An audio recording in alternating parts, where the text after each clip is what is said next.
खबर तफसील से। सोनिया गांधी से ईडी की आज की पूछताछ खत्म हो गई है। ईडी ने सोनिया को कोई नया नोटिस नहीं दिया है। वहीं सोनिया गांधी की पेशी के खिलाफ कांग्रेस का सत्याग्रह जारी रहा। कांग्रेस लीडरों ने पार्लियामेंट से विजय चौक तक मार्च किया। कांग्रेस लीडरों ने मरकज पर ईडी का गलत इस्तेमाल करने का इल्जाम किया। कांग्रेस के कुछ लीडरों को हिरासत में भी लिया गया। कल भी एहतजाज कांग्रेस की तरफ से किया गया था, क्योंकि कल दूसरे दौर की पूछताछ हुई थी। आज तीसरे दौर की पूछताछ सोनिया गांधी से ईडी की खत्म हो चुकी है और ईडी ने नया नोटिस नहीं दिया है।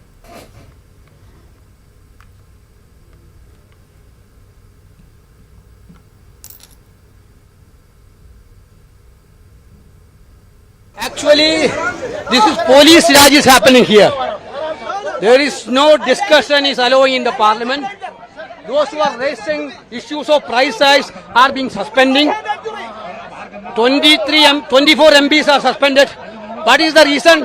Raising price rise issue in the parliament. Now, we are not allowing to agitate also. We want to give a memorandum to the President of India. Yesterday they stopped, today also they are stopping. This is totally undemocratic, contemptible. We will fight it against.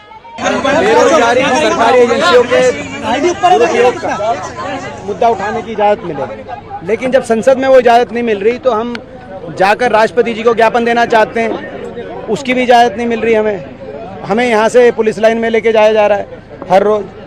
मेरा सरकार से सवाल है कि अगर विपक्ष को हर रोज सांसदों को पुलिस लाइन में लेके जाया जाएगा जब संसद सत्र में हो, तो नया संसद भवन बनाने की आवश्यकता है। पुलिस लाइन बनवा दीजिए, एक तरफ सरकारी दफ्तर, दूसरे पुलिस लाइन।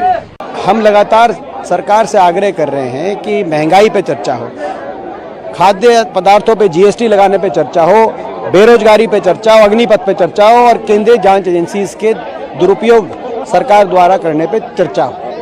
लेकिन इन मुद्दों पे चर्चा सरकार नहीं जा रही और हर रोज हम ये बात उठाते हैं तो हमारे मेंबर सस्पेंड किए जाते हैं और यहाँ से उठाकर हमें पुलिस लाइन में लेके जाया जा रहा है। अगर सांसदों का स्थान संसद में नहीं पुलिस लाइन में है, महंगाई और बेरोजगारी पर चर्चा यहाँ नहीं हो सकती, तो संसद का भवन क्यों बन रहा है नया? पुलिस लाइन बनवा दीजिए। देखिए, हमारी सीधी बात है कि ये पार्लियामेंट क्यों होता है, चर्चा का प्लेटफॉर्म है। हमारी मांग है कि जनता आज महंगाई से बहुत परेशान है। पेट्रोल डीजल गैस के दाम आसमान छू रहे हैं। आओ चर्चा करो, हम हमारा मुद्दा उठाएंगे कि इसकी महंगाई के बाद राहत मिलनी चाहिए, उसकी जगह जीएसटी से और आप परेशान कर रहे हो। जवाब तो दो, अपने मित्रों को आप मालामाल कर रहे हो और दूसरे लोगों को परेशान कर रहे हो। सारी सेंट्रल एजेंसीज लगा के आप अपोजिशन पार्टीज को टारगेट कर रहे हो। अग्निपथ पे चर्चा नहीं। गुजरात में जहरीली शराब से 45 से ज्यादा लोग मर चुके हैं, उसके ऊपर वहां भाजपा की सरकार है, हफ्ता खाती थी, पैसे लेते थे।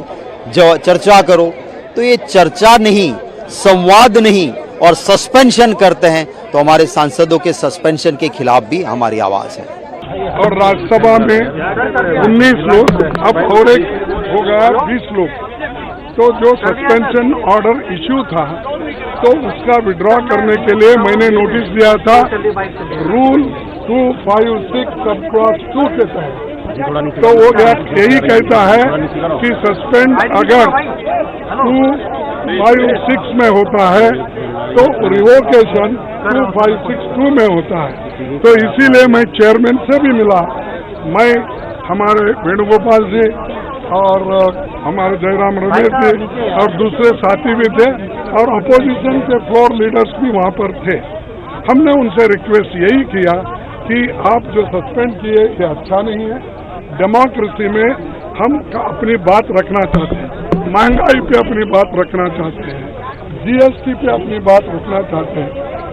लगातार 8 दिन से हम कोशिश कर रहे हैं, लेकिन आप उस चीज को मान्यता नहीं दे रहे, समय नहीं दे रहे, डेट नहीं फिक्स कर रहे। इसीलिए आप इसको डेट दीजिए, समय दीजिए और हम बोलने के लिए तैयार। उधर बीजेपी के कौमी सदर जेपी नड्डा ने कांग्रेस के सत्याग्रह